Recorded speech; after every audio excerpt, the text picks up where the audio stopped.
What if the very thing you think makes you a good person, your relentless effort to be good, is actually hiding a dangerous secret?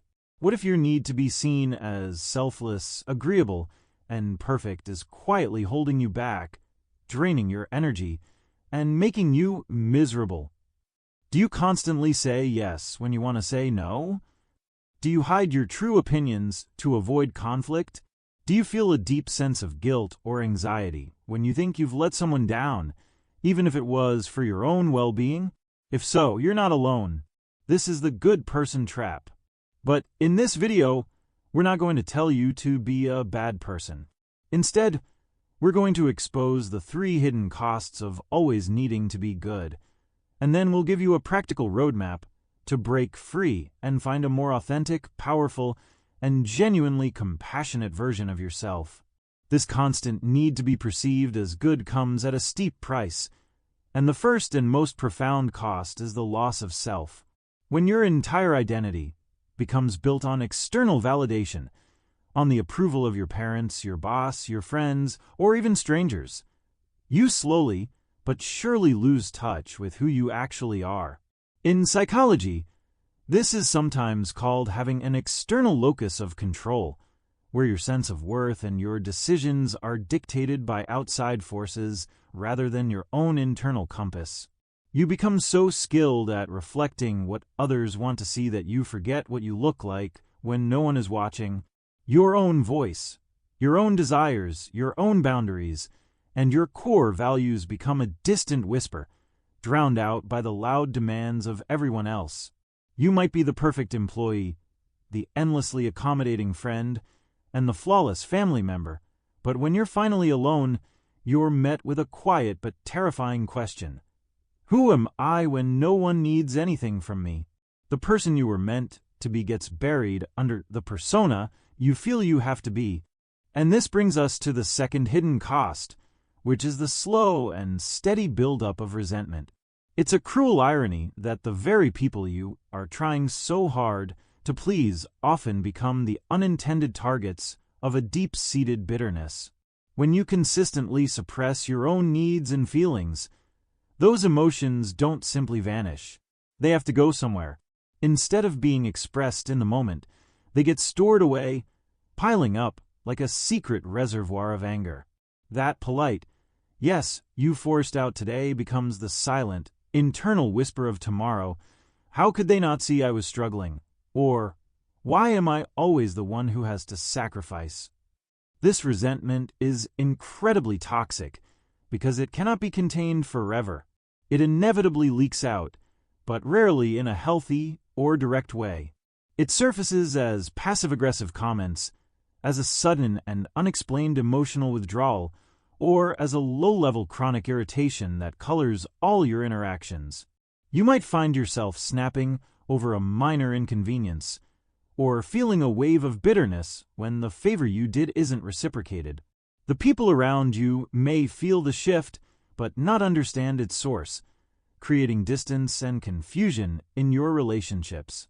So, in your quest to be good and avoid conflict, you end up creating a more insidious and damaging form of conflict altogether, one that erodes the very connections you were trying to preserve.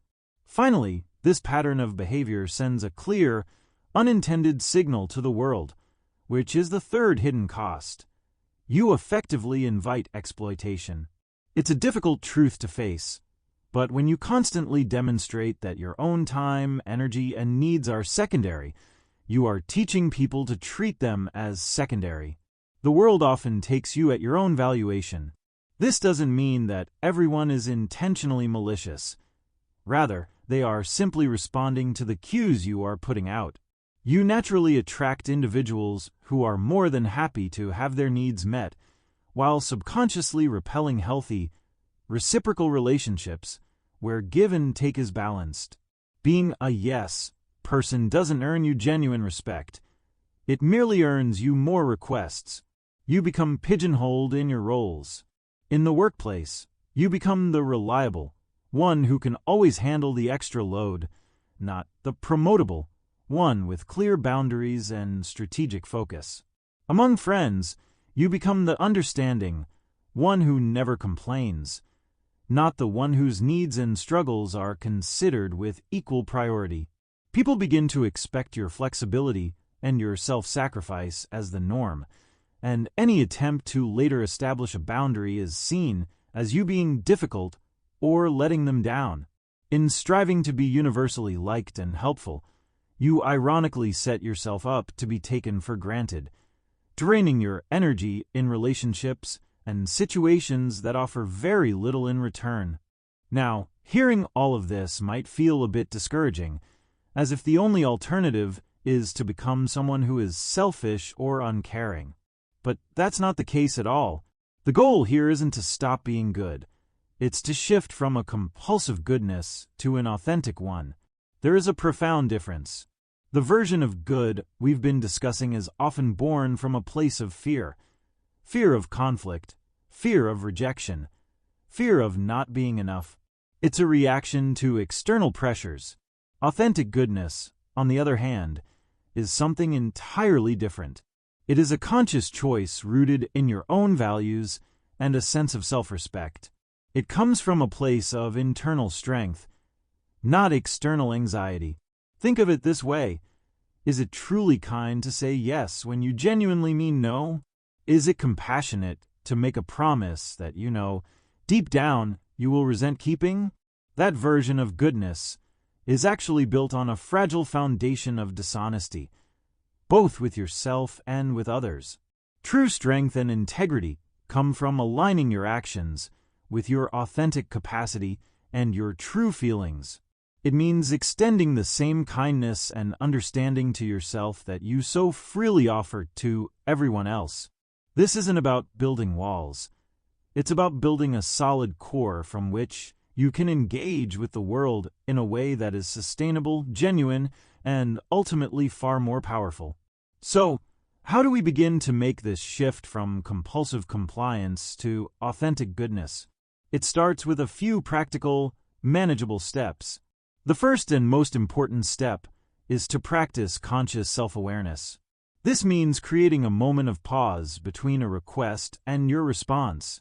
The next time you feel that automatic urge to say yes, give yourself the gift of time. You can use a simple phrase like, "Let me check my schedule and get back to you," or "I need to think about that."